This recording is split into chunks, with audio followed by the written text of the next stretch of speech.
بۆ چارەسەرکردنی گرفتی هاتوچۆ لە پردی دەباشان و ڕێگاکانی دەوروبەری ئەو پردا بیر لەوە کرایەوە لە داهەتی زەویە نایابەکانی شارەوانی سلێمانی پرۆژەی یەکتربڕی دەباشان جێبەجێ بکرێت.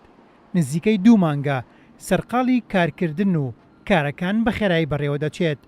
بۆ زانینی ئەو پرۆژەیە کورسات نیوز چووە لای سەرپەرشتیاری پرۆژەکە تا چۆنێتی کارکردن لەو پرۆژەیە ڕوون بکاتەوە. پرۆژەکە لە مانگی لە 16 دەستمان پێکردووە لە کۆتایی ئەم ساڵی ئینشاءالله تەواو بێ. بودجەی پرۆژەکە 935 میلیۆن دینارە لەسەر بودجەی فرۆشتنی زەویە کە لە شارەوانی سلێمانیەوە سەرپەرشتیەکرێ.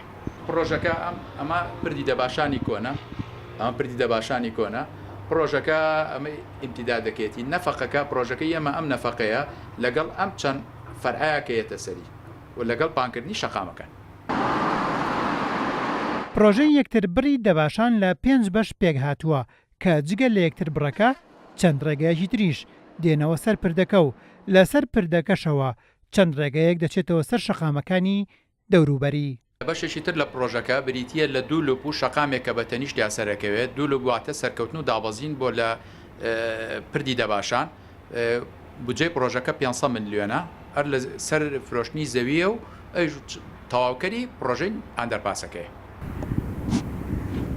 یەکتربڕی دەباشان شەقامی بازنەیی مەلیک مەحموود و گەڕێکی هەواری تازە بەیەکەوە دەبەستێتەوە کە بەپێی پلانی پرۆژەکە کۆتایی ئەم ساڵ ئەو پرۆژێ تەواو دەبێت. سەرپەرشتیاری پرۆژەکە داوای لە حکومەتی هەرێمی کوردستان و بەشی زیادەڕۆیی کرد کە کێشەکانی زیادەڕۆیی چارەسەر بکەن بۆ ئەوی نەبێتە گرفت لە بەردەم تەواوبوونی ئەو پرۆژەیەدا. هێمن قادر، کورسات نیوز، سلێمانی.